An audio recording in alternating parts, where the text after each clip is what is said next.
Bueno, fieles a la costumbre, Secretaría General el último, y lo que pasa es que este año, además, con un factor adicional, como bien ha dicho Bori, el último y separado. Bueno, pues aquí estamos. No vengo hoy a hablaros de la Secretaría General, lo cual no quiere decir que no tengamos oportunidad de hacerlo en los desayunos, en las comidas, en las meriendas, en las cenas, tanto conmigo, que con los que podéis hablar cuando queráis para hablar de los problemas que compartimos con vosotros, como con el resto del equipo de la Secretaría General. Por favor, acudir al resto del equipo de la Secretaría General que está aquí al completo, salvo Mari Carmen, que no ha podido venir en esta ocasión. Hace casi 5 meses que tuvimos la inmensa alegría de que tras un año de intensos esfuerzos se aprobara el contrato de gestión. Una vez superada esa alegría, uno toma conciencia de que ahora toca cumplirlo, como decía la presidenta, y que cumplir o incumplir el contrato de gestión tiene sus consecuencias. Y por eso es importante que todos seamos conscientes de lo que es el contrato de gestión, lo que significa el contrato de gestión y qué implicaciones tiene el contrato de gestión. Por eso, y aunque la presentación intenta contener en su conjunto el contrato de gestión, yo no me voy a centrar en la parte de los retos, de los planes, de los proyectos. Ahí los tenéis. Seguro que en estos 5 meses os ha dado todo tiempo a todos a leerlo y releerlo varias veces. Yo voy a hacer especial incidencia en estos otros aspectos que os decía, ¿no? ¿Qué es un contrato de gestión? ¿Por qué tenemos un contrato de gestión? ¿Qué es una agencia estatal y por qué somos una agencia estatal? ¿Y cuáles son las consecuencias que se derivan de eso? El régimen jurídico, las consecuencias del cumplimiento del contrato de gestión. El modelo de agencia estatal se crea mediante ley en el año 2006. Lo que se pretendía al crear este modelo de gestión era introducir precisamente en el ámbito de la Administración General del Estado un modelo de gestión distinto, que diera un paso más en lo que es los niveles de autonomía y de flexibilidad en la gestión por parte de los organismos. Hasta entonces eran los organismos autónomos los que disfrutaban del mayor margen de flexibilidad y de autonomía. La agencia estatal es el nuevo modelo por el que se opta en el año 2006. Ya sabéis que posteriormente se derogó esta ley, desapareció el modelo de agencia, que se recuperó con la última modificación de la ley 40. Como digo, lo que buscaba era esa mayor flexibilidad, ese mayor nivel de autonomía en la gestión. Por eso, nosotros, el CSIC, al ser una agencia estatal, gozamos de esas prerrogativas. Es decir, tenemos el mejor modelo posible de organización administrativa para afrontar nuestra misión y nuestra visión, nuestros retos. Es verdad que esto no nos deja hacer lo que queramos y como queramos, porque seguimos formando parte de algo que nos trasciende, que es la Administración General del Estado. Y por lo tanto, y como luego veremos, tenemos una serie de normas que nos regulan y a ellas nos tenemos que atener. ¿Qué es lo que intentamos? Lo que intentamos es analizar esas normas y ver qué parte de las mismas necesitaríamos que se revisaran y que se adaptaran a las particularidades que la investigación científica y técnica comporta. Y en eso es en lo que intentamos avanzar, pero mientras avanzamos por ahí tenemos que tener claramente cuáles son nuestras referencias. Nosotros somos esto, organismos que forman parte de la administración pública del sector público institucional, que tienen ese régimen, como os decía, más flexible en materia de gestión económico-presupuestaria, en materia de gestión de recursos humanos, en materia de contabilidad y el control, que es un control que luego veremos también a posteriori. Evidentemente nos autocontrolamos, pero esa mayor flexibilidad, esa mayor independencia te obliga a rendir cuentas. Vendrá después, pero tenemos que rendir cuentas. Y luego, oye, nos dicen que somos agencia porque somos importantes. Aprovechemos esto. Nosotros somos la agencia estatal para la ejecución de la investigación científica y técnica y el desarrollo tecnológico y estamos dentro de la Administración General del Estado, en el Ministerio ahora de Ciencia, Innovación y Universidades, a través de la Secretaría General de Investigación. Bueno, veremos a ver cómo se desarrolla el decreto de estructura, a ver cómo queda exactamente encuadrados los organismos públicos de investigación en el Ministerio. Y formamos parte de algo que todavía nos trasciende más, el Sistema Español de Ciencia, Tecnología e Innovación. Como os decía, podemos tener un mayor margen de independencia y de flexibilidad en la gestión, pero no nos podemos olvidar del marco jurídico. Ley 40 que es la que hace renacer el modelo de agencia estatal, la Ley de Régimen Jurídico, donde regula las agencias estatales. Norma de referencia fundamental.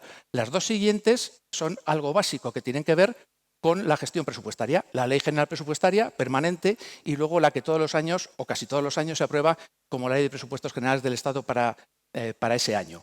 Estas las tenemos que tener constantemente de referencia. Y luego nuestra ley sectorial, la Ley de la Ciencia, de 2011, modificada en octubre del año pasado, en la redacción que se dio en octubre del año pasado. Y nuestra normativa interna, nuestro decreto del año 2007, el año después de aprobarse la ley de agencias estatales, que crea la agencia, estaba autorizado ya por ley la transformación del CSIC en agencia estatal, que crea la agencia y aprueba el estatuto que tendremos que revisar, tendremos que ir adaptando, que tendremos que ir mejorando. Tenemos además normativa interna derivada de nuestros órganos de gobierno, nuestros órganos de dirección, resoluciones del Consejo Rector, resoluciones de la Presidencia, instrucciones, circulares u órdenes de servicio y luego la última norma de referencia, la resolución en la que se delegan competencias que lo que dice es cómo ejercemos internamente las competencias que tenemos en función de la delegación que hace la Presidenta. Este es el punto de arranque del contrato de gestión y de cualquier organización. ¿Cuál es su misión y cómo se orienta esa misión? ¿Cuál es la misión? Y esto lo dice el contrato de gestión, pero lo tenemos que llevar nosotros ya interiorizado, porque nosotros nos dedicamos cada uno a nuestro trabajo, pero nos trasciende aquello en lo que estamos, que es el CSIC, que tiene que cumplir esta misión. Fomento, coordinación, desarrollo, promoción, difusión de la investigación científica y técnica.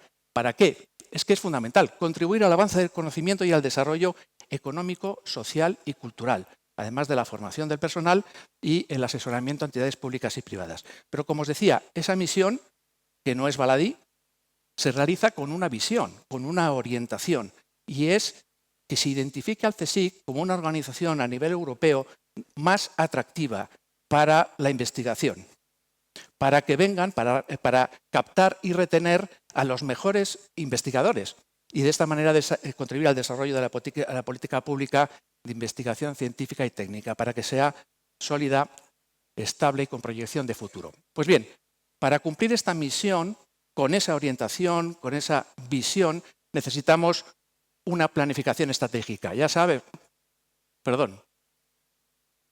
lo que es una planificación estratégica y lo que comporta. No es más que tomar medidas de fijación, de dirección de hacia dónde queremos ir e identificar aquellas medidas a través de las cuales queremos llegar a esos objetivos. Es decir, implica el análisis interno y externo, identificar los objetivos de esa administración en concreto, identificar también qué necesitamos para llegar hasta ahí, para luego diseñar estrategias, planes de acción, programas, etcétera, etcétera, y lo más importante, implementarlos. Pues bien, la planificación estratégica del CSIC como agencia estatal es el contrato de gestión. Esta es nuestra norma de referencia, esta es nuestra Biblia. A partir del contrato de gestión tenemos que desarrollar todo lo demás. Su regulación, como os decía, se encuentra en la Ley 40/2015, que os invito a leer si no os aburrís demasiado, y en nuestro estatuto. Se aprueba a propuesta conjunta de los Ministerios de Hacienda y Función Pública y del Ministerio entonces de Ciencia e Innovación mediante orden del Ministerio de la Presidencia, como ya sabemos, en julio de este año. Se elabora, y esto se ha explicado varias veces, y se alinea con el plan que estaba vigente en ese momento en el CSIC, el Plan Plurianual 22-25, que se desarrollaba a través de planes de acción anuales. Ahora todo eso queda transformado en el contrato de gestión y en los programas anuales de cumplimiento a través de los cuales se va haciendo la aplicación. Ahora estamos en el momento de la transición. Tenemos todavía que rendir cuentas del Plan de Acción 2023 que estaba en ejecución del Plan Plurianual, pero a la vez, y dado que nuestro contrato de gestión se iniciaba en el año 23, tenemos que alinearlos con los indicadores que tenemos en el propio contrato de gestión. Pero esto es lo más importante. ¿Qué supone el contrato de gestión? También lo hemos dicho muchas veces. Es un compromiso, es un acuerdo entre el CSIC y la contraparte, en el mejor sentido de la palabra. La contraparte, que son los ministerios que nos van a proporcionar los recursos humanos, materiales, económicos necesarios para que el CSIC cumpla su obligación, su parte, que es llegar al cumplimiento de los objetivos que nosotros mismos nos hemos dado. Tiene una vigencia, como sabéis, desde julio del 23 hasta diciembre del 26 y se desarrolla, como os decía, a través de programas anuales de cumplimiento que la presidenta propone al Consejo de Rector que los aprueba.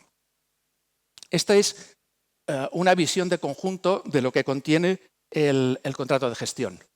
Afrontamos 6 retos que se traducen en 6 planes que contienen un total de 28 objetivos, se desarrollan en 18 proyectos a través de programas de acciones. Y luego 2 líneas transversales, que es la gestión de recursos humanos y la planificación económica financiera, que también tendré ocasión de contaros a grandes rasgos. Todo esto lo medimos a través de 66 indicadores. Indicadores que, como veis, pueden ser científicos, económicos, estructurales o otros de calidad. Y esto es lo que nos va a permitir medir el nivel de cumplimiento del contrato de gestión, que es en lo que me quiero centrar. Y aquí sí espero transmitiros la idea de que el resultado de todo esto, es obra y suma de lo que todos y cada una de las personas que están en el CSIC haga y aporte. Sin la aportación de todos, que tenemos que ser conscientes de que tenemos el contrato de gestión aquí, que tenemos que cumplir, y cuáles son los indicadores y qué tenemos que hacer para llegar al mayor grado de cumplimiento de esos indicadores tenemos que hacer, no seremos capaces de responder al reto al que nosotros mismos nos enfrentamos. El seguimiento y cumplimiento del contrato de gestión corresponde a la comisión de control que se constituye en el seno del Consejo Rector. El propio contrato de gestión prevé la creación de lo que llama un equipo de cumplimiento con la composición que ahí ves. Está el secretario general, 2 vicepresidentes designados por la presidenta, 2 secretarías generales adjuntas, un vocal del Consejo Rector y una persona nombrada por el subsecretario de nuestro departamento con rango de director general o de subdirector general. Y actúa asistido el equipo de cumplimiento con la asesoría jurídica y la unidad de inteligencia institucional que dirige Elena.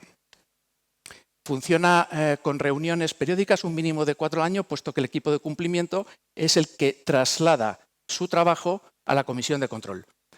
Tiene que elaborar los programas anuales de cumplimiento, precisamente ahora es en lo que estamos, en la elaboración del primer programa anual de cumplimiento, el de 2024, que el contrato de gestión le obliga a aprobar en un plazo de 6 meses. Es decir, el Consejo de Rector de finales de enero tiene que aprobar el programa anual de cumplimiento de 2024 mientras damos cuentas de la ejecución del plan de acción 2023, en la amalgama esta de denominaciones, ¿no?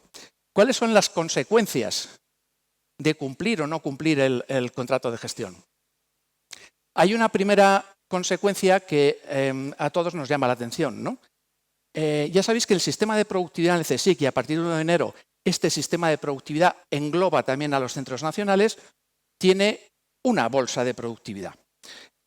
Esa bolsa se nutre con la asignación que en el presupuesto general del Estado se establezca para ese ejercicio, con una cuantía inicial. Esa cuantía inicial, yo creo que no sé si llega a representar el 30 o el 40%, si llega, de las necesidades que puede tener el CSIC para hacer frente a todos los tipos de productividad que se pagan. Entre ellos, el componente de productividad de los sexenios, que es el que absorbe la mayor parte de la bolsa de productividad. Pues bien, para incrementar la bolsa de productividad tenemos que rendir cuentas del cumplimiento del contrato de gestión al Ministerio de Hacienda y Función Pública, en concreto a la Dirección General de Costes de Personal. Nosotros en el mes de abril tenemos que certificar a la Dirección General de Costes cuál ha sido nuestro cumplimiento y en función del grado de cumplimiento fijarán la cuantía de autorización de incremento de la bolsa de productividad. De ahí lo esencial, una de las cuestiones esenciales de por qué hay que cumplir el contrato de gestión, aparte del reto que supone el cumplir a aquello que te has comprometido, ¿no? Para eso se ha establecido una fórmula que habréis visto en el contrato de gestión, si alguien la entienda que me lo diga, pero es la fórmula que nos ha servido desde hace muchos años para que nos autorizaran el incremento de la bolsa. Fórmula que hemos retocado reglamentariamente para que el resultado suponga un incremento de la dotación de esta autorización y nos permita hacer frente al reto que también supone pagar todos los conceptos de productividad. Esa productividad adicional tiene esos dos componentes, el componente económico y el indicador económico, el indicador científico, y está condicionado por lo que luego veremos, el índice general de cumplimiento del contrato de gestión. El indicador científico no es el conjunto de los indicadores científicos del contrato de gestión, sino esos 10 en concreto. Y veréis que se ha establecido, estos los podréis leer en la presentación que os daremos, y bueno, está en el contrato de gestión que ya conocéis bien, cada uno de esos indicadores está establecido para cada año de vigencia del contrato de gestión.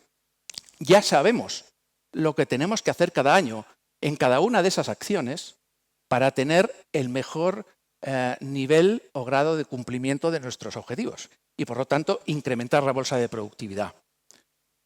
El otro factor es el indicador económico, que va en función del porcentaje de autofinanciación que tiene el CSIC en relación con el conjunto de los ingresos que tiene. Aquí también hemos hecho una pequeña modificación de ese coeficiente que nos permite pensar que el resultado será positivo, pero hasta abril del año que viene no lo sabremos exactamente. Como os decía, todo eso está condicionado por el índice general de cumplimiento, el IGCU. El IGCU se elabora o es la traducción de la comprobación del cumplimiento de los 66 indicadores del contrato de gestión. Indicadores que están identificados en el contrato de gestión y establecidos para cada una de las anualidades de la vigencia del contrato de gestión. Es fundamental el IGCU, no solamente porque si estamos por debajo del 50% no hay reparto de productividad adicional por cumplimiento de objetivos, sino que en función de ese porcentaje de cumplimiento, así responderá nuestra contraparte de nuestro compromiso para dotarnos de los medios que se consideran necesarios. Aquí está nuestro compromiso y el compromiso de la otra parte. Tú me dices que cumples entre el 85 y el 89%. Pues si este es tu nivel de cumplimiento de objetivos, no necesitarás el 100% de los recursos que habíamos previsto que ibas a necesitar y entonces te voy a dar el 85% de los recursos. Tenemos que ir por encima del 99% para que nos den el 100%. Ahí han dejado un gap, ¿no?, entre el 99 y el 100, pero nosotros leemos 99,1 significa 100 y nos tendrán que dar el 100% de los recursos. Pero fijaros, y esto fue en esos procesos de negociación que la presidenta siempre cuenta, de tira y afloja, de para adelante, para atrás, en el último momento dice, oye, tenéis que meter esto. Estuvimos resistiéndonos el tiempo que pudimos, pero al final te dicen, bueno, pues si hay que meterlo, pues habrá que meterlo. También nos peleamos por los porcentajes, a esto llegamos. Nuestro objetivo, pues que nos dé igual, porque tenemos que llegar al 100%, tenemos que ir a por el 100%. ¿Cómo se hace esa comprobación? Como os decía, es el equipo de cumplimiento el que recopila la información sobre el grado de cumplimiento de los objetivos y a través de la comisión de control lo remite al Consejo Rector, que hace un estudio y un informe para que la presidenta pueda informar a los ministerios de Hacienda y Función Pública, al Ministerio de Ciencia, Innovación y Universidades y al Ministerio de la Presidencia, que son nuestros ministerios de referencia a estos efectos. Pero además, como os decía antes, tenemos que rendir cuentas de la eficacia y el control económico-financiero. Y tenemos que rendir cuentas a todos esos organismos, a las Cortes, al Tribunal de Cuentas, al Ministerio de Hacienda, a nuestro Ministerio, a la Intervención General del Estado y a nosotros mismos, nuestro órgano de gobierno, el Consejo Rector, a la Comisión de Control y al Comité de Dirección. Luego tenemos flexibilidad, tenemos margen de actuación, pero tenemos que rendir cuentas de lo que hacemos. Y para eso tenemos que saber cómo podemos hacer las cosas y pensar cómo podemos mejorar el cómo se hacen las cosas.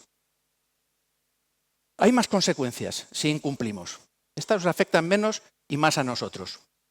Si el grado de cumplimiento del índice general, es decir, los 66 indicadores, es inferior al 50%, el Consejo Rector de oficio o a instancia de la presidenta hará un apercibimiento al directivo que resulte responsable de este incumplimiento. Y si hay una repetición, entonces lo que se propondrá por parte de la presidencia es el cese. Esto mismo es de aplicación cuando haya un déficit y esto se deba a la insuficiencia de los ingresos reales respecto de los estimados por causa imputable a la gestión de ese directivo. Y además puede haber consecuencias disciplinarias y judiciales. Hombre,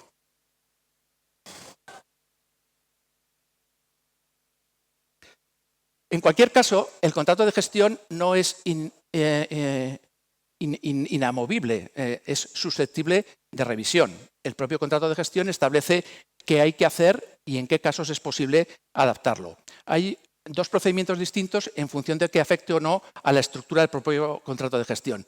El primer caso se produce cuando hay un desajuste entre las previsiones de los recursos con los que se iba a disponer y con los recursos realmente disponibles, ¿no? En este caso, el equipo de cumplimiento se va a dar cuenta de esto e informará a la presidenta. La presidenta, a través de la comisión de control, que hará el análisis y recabará los informes que son preceptivos de los ministerios competentes en la materia, informe que puede ser vinculante en determinados casos, cuando se trata de una previsión distinta, por ejemplo, en la fijación de los presupuestos generales del Estado o en la oferta de empleo público que estaba prevista y finalmente ha habido otra, para que finalmente el Consejo Rector apruebe esa revisión del contrato de gestión para hacer esos ajustes que pueden ser necesarios.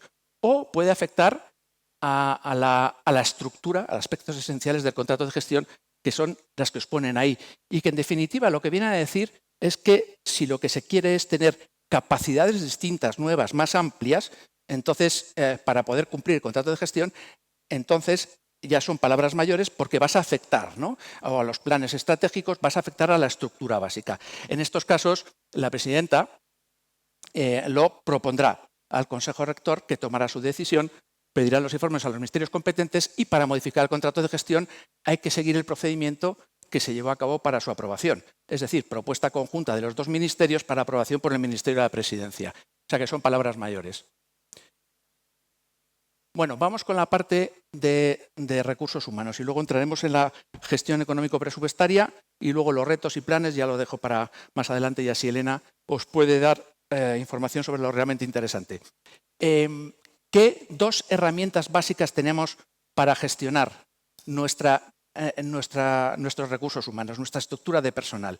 Una fundamental, que nos permite el crecimiento, la oferta de empleo público, que nos ofrece por primera vez el contrato de gestión. La previsibilidad. Estamos recogiendo en el contrato de gestión cuál es, en principio, nuestra oferta de empleo público para los próximos 3 años, 24, 25 y 26. Y lo es en los 3 colectivos que integran al personal del CSIC. Personal científico, personal técnico y personal de gestión. Las escalas científicas, las escalas técnicas son nuestras, son del Ministerio. Pero los puestos de gestión se ocupan con cuerpos generales. Y los cuerpos generales son de función pública.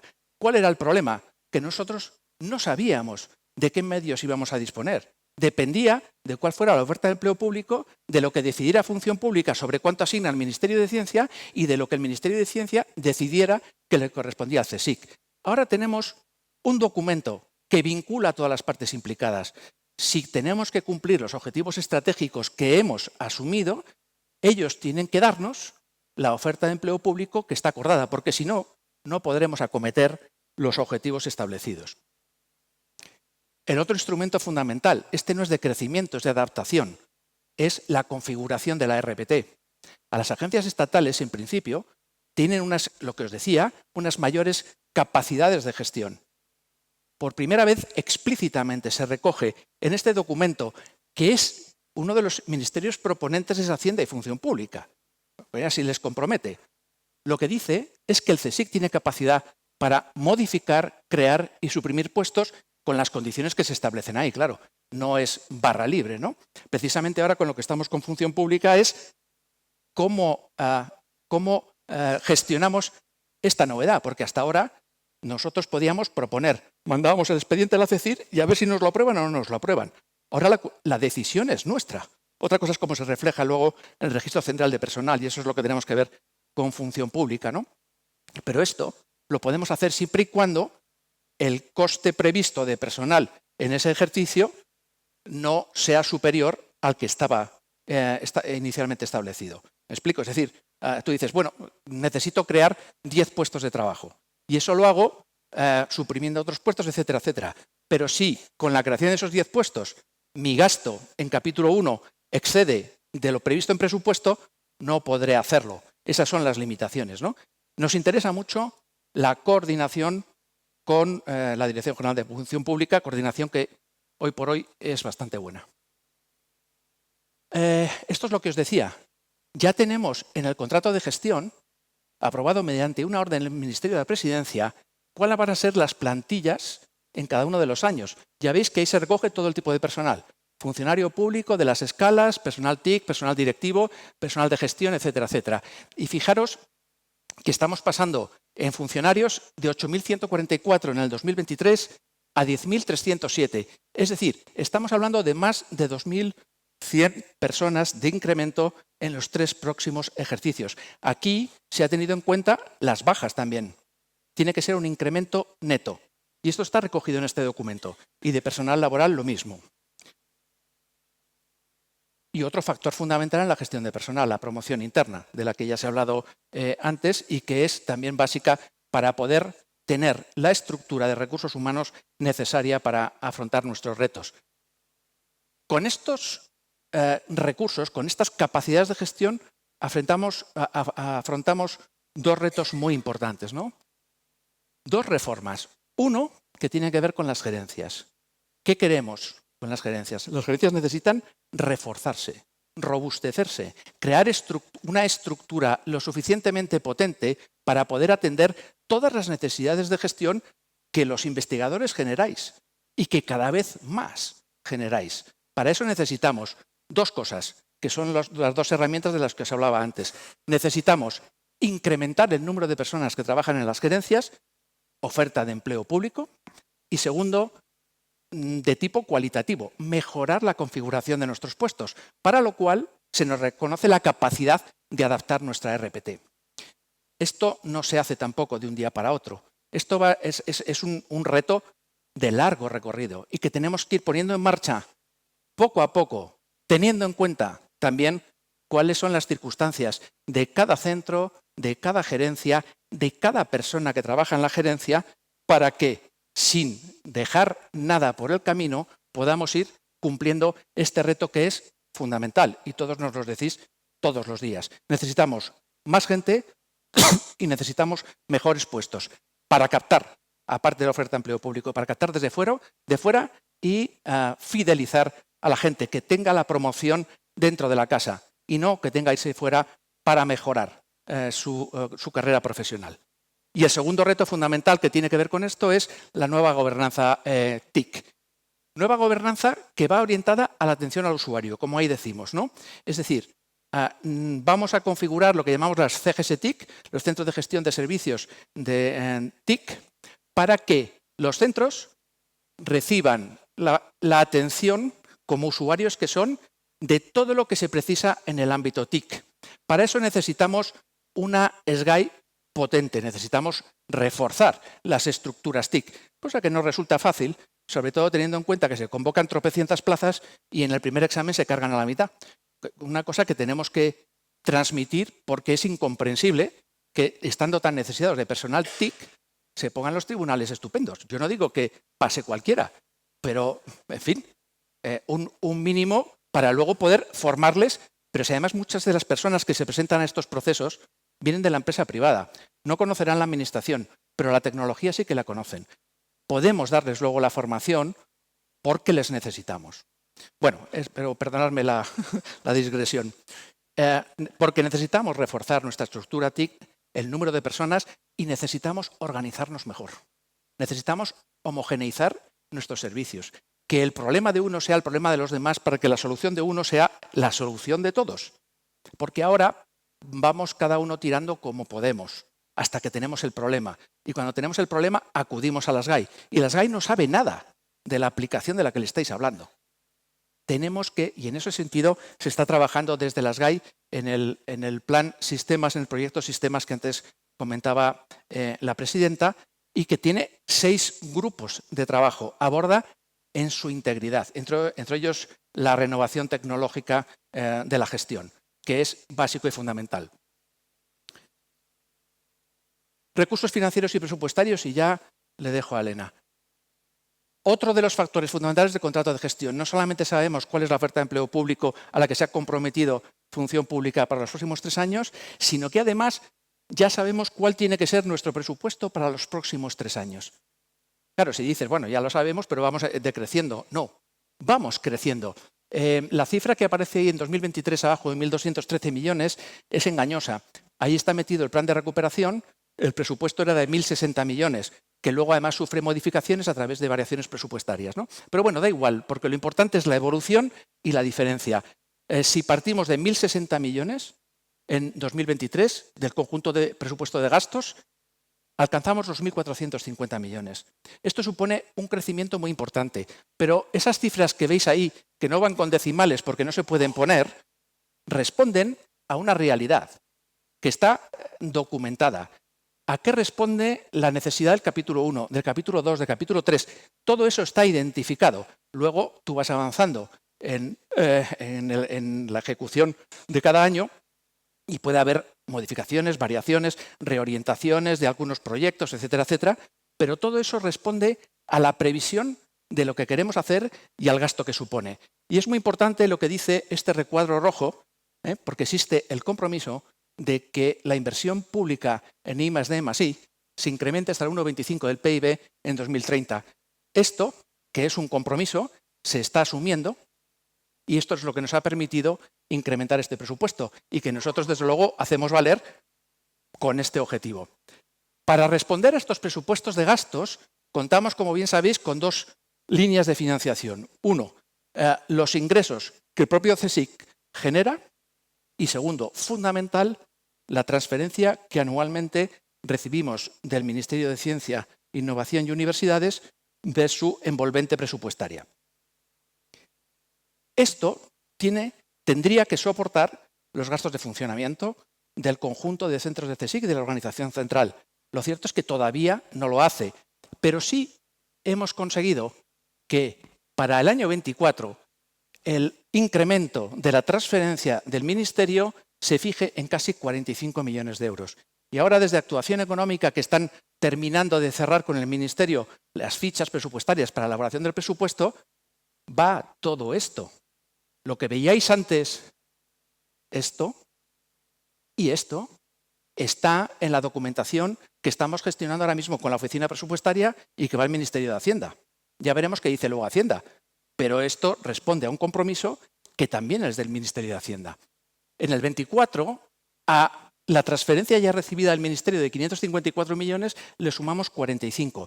Pero a la suma de eso, que son casi 600 millones, en el 2025 le sumamos otros 69 millones y medio. Y a la cifra resultante, que son 668 millones, le sumamos en el 2026 105 millones de euros y medio. Total 774 millones. Estamos incrementando en 3 años 200 millones la transferencia del Ministerio. Tenemos que lograr que esa transferencia financie nuestros gastos de funcionamiento. Y yo creo que estamos en el buen camino. Bueno, aquí tenéis a continuación los planes, proyectos, etcétera, etcétera. Tenéis detallado cada uno de ellos con todos los proyectos, etcétera, etcétera, para que os deleitéis con su lectura si lo tenéis a bien. Y por mi parte nada más, sí incidir en que lo que es fundamental es que estemos muy pendientes del cumplimiento de los indicadores. Y por eso la labor que está haciendo Elena en la Unidad de Inteligencia Institucional es fundamental. El cuadro de mando para esto. Así que, cuando quieras. La batería se está agotando.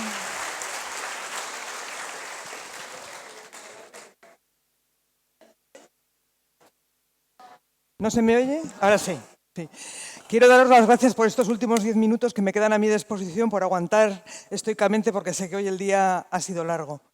La presentación que vamos a ver ahora habla fundamentalmente... A ver si le doy, ¿es aquí? Al que está... a este. Trata de que veamos un poco en qué consiste el cuadro de mando, pero el cuadro de mando tiene un origen muy claro, que es el contrato de gestión. De la elaboración de los indicadores y de la definición de los indicadores que hemos hecho en estos meses para ver cuál era el grado de cumplimiento, hemos descubierto varias cosas que se saben, pero que es importante volverlas a refrescar. La primera de ellas es que lo que no se registra no se ha hecho. Y fijaos en todo el énfasis que ha hecho Ignacio en su presentación de la importancia que es el grado de cumplimiento de los indicadores. Es importante que consigamos un sistema de recogida de datos que permita que vayamos dando cumplida cuenta a todos estos actores, patronos que nos sobrevuelan, que ha estado comentando Ignacio en su presentación y que les tenemos que rendir cuentas. Por otro lado, otra cosa que ha dicho Ignacio, que también es importante que hagamos hincapié, es que el contrato de gestión es cosa de todo el personal. No es solamente de la ORGC, hay indicadores que están vinculados directamente a la actividad de los institutos y veremos en las próximas semanas y en los próximos meses cómo vamos articulando esa recogida de datos. Y finalmente, algo importante que también ha comentado Ignacio en su presentación y que queremos poner énfasis es que tenemos que tener los datos de la mejor calidad posible. Para eso la SGAI va a comenzar un proyecto que se llama la Oficina del Dato, donde vamos a intentar, bueno, van a intentar ellos, yo no, que los datos sean los mejores posibles para que luego el análisis que hagamos posterior con ellos sea el mejor análisis posible. Si os habéis dado cuenta, desde el inicio de la tarde hasta ahora se ha hablado del contrato de gestión. Empezó hablando Eloísa en su intervención y luego ya Ignacio, que se ha explayado y nos ha contado con detalle en qué consiste esto. ¿Y esto por qué? Porque significa un cambio en la forma en la que hemos venido trabajando en el CSIC. Y este es un compromiso que tenemos que tenerlo todos en mente, adquirirlo y trabajar para conseguir el mejor resultado posible. Por retomar un poco las ideas que ha comentado Ignacio y para lanzaros, ya sé que vais a leer esta noche todos el BOE con el contrato de gestión, pero para lanzaros un par de ideas que puedan ayudar a comprender mejor el documento, que de primeras puede ser un poco espeso. Se compone de 6 retos que se subdividen en 28 objetivos estratégicos. Hasta aquí, esta parte del contrato de gestión es fundamentalmente la literatura en la que se sustenta, el contexto en el que se sustenta todo el contrato de gestión. A partir de los planes empieza ya la visión más ejecutiva del contrato de gestión y los planes se convierten en la columna vertebral del contrato de gestión, que se subdividen en 18 proyectos. En el 2023 ha habido 36 programas y 123 acciones. En 2024 andaremos por unos valores parecidos de programas y acciones. Pero es que además los seis planes que aparecen ahí en amarillo están vinculados con los 66 indicadores. Por eso comentamos que es fundamental el manejo exacto, o sea, el manejo preciso de los planes porque vertebran el resto del contrato de gestión. Pero hoy vamos a hablar del cuadro de mando y os estoy hablando mucho del cuadro de gestión, del contrato de gestión. ¿Qué es el cuadro de mando? Es una herramienta de visualización de la información que va a permitir, en este caso, a la presidencia y al equipo de dirección tener datos accesibles vinculados a estos indicadores, a estos 66 indicadores, de forma trimestral, de forma que se puedan ver presentaciones gráficas, tablas, informes, que era una cosa que a Esther le interesó mucho cuando nos hicieron la demo, porque se hacen de una forma bastante rápida. De manera que este asunto de la rendición de cuentas y del grado de cumplimiento va a estar ya en manos del comité de dirección y de la presidencia desde el inicio. En este momento se ha contratado el software Click, que fundamentalmente es un business intelligent y yo aquí no me voy a meter a contarlo, lo contará Mar en su momento, que es la que más sabe de este asunto, pero comenzamos a trabajar con el cuadro de mando como prueba piloto para este diseño de business intelligent que se hará en un futuro, esperemos que lo más rápido posible. Este software extrae la información de cualquier origen, transforma los datos para pintar gráficas, para montar tablas y para generar informes. No tiene programas intermedios ni repositorios, no necesita procesar los datos previamente, pero el dato de origen tiene que ser el mejor dato posible. Por eso insistimos desde el inicio en esta presentación que lo importante son la recogida de los datos y que los datos estén a ver si consigo, estén bien articulados. A continuación vamos a ver unos pantallazos de una demostración que nos ha hecho el proveedor de una forma muy rápida, prácticamente para traerlo al comité de dirección y a esta y esta presentación con los 10 indicadores P2 que contaba antes Ignacio, que hacen referencia a los indicadores científicos para conseguir la productividad adicional. Entonces, los datos que estáis viendo ni siquiera son reales, es solamente que os pongáis en el escenario de una herramienta de visualización de la información que va a permitir de un golpe de vista saber cuál es el grado de cumplimiento de los indicadores, teniendo en cuenta que tiene a su disposición una cantidad bastante grande de tipos de gráficas y de tablas que se van a adaptar a las mejores, a lo que considere el comité de dirección que es más necesario. Hay una parte del análisis que se puede hacer prefijado, se pueden tener preconfeccionado ya un primer análisis de los indicadores del contrato de gestión a partir del cuadro de mando, pero también la herramienta permite que el usuario con bastante facilidad pueda generar sus propias gráficas y sus propios indicadores e incluso sus propios informes a partir de esos datos. Ahora solamente vienen unas cuantas transparencias para que veáis cuál es la potencia de la herramienta. En cuanto tengamos indicadores desagregados por instituto, podremos hacer mapas de geolocalización o mapas de calor, dependiendo del indicador que estemos utilizando. Se puede generar tablas con bastante facilidad y esta herramienta que es lo que Mar llama el volante, ¿no? Que nos indica fácilmente cuál es el grado de cumplimiento de cada uno de los indicadores. Entonces, de un vistazo, en un vistazo, el gestor puede determinar si tiene que poner más o menos recursos o más o menos énfasis en uno de los indicadores para llegar al grado de cumplimiento. Este trabajo del cuadro de mando se ha hecho en colaboración con la Unidad de Inteligencia Institucional con la SGAI. Y esto ha sido fundamental. La SGAI se ha encargado de todo el peso tecnológico, porque es de lo que se encargan. Han buscado los proveedores, han contratado y adjudicado los contratos, se encargan de los permisos, las conexiones, instalación de usuarios, formación básica y avanzada, el diseño técnico y arquitectura, etcétera. Y desde la UNIN, desde la Unidad de Inteligencia Institucional, lo que hemos hecho es coordinar la definición y el cálculo de los indicadores, la recopilación de los indicadores a través de una comisión que hemos llamado Comisión Operativa, que es personal de cada una de las vicepresidencias y unidades que se convierten en el canal de comunicación con la UNIN, de manera que desde cada una de las vicepresidencias o unidades hay una única persona que gestiona el dato para los requerimientos que tenga la UNIN. En este caso ha sido para los indicadores del contrato de gestión. Y finalmente lo que hace la UNIN es la interacción directa con el comité de dirección para ir modificando el proyecto en función de los intereses de presidencia de comité de dirección.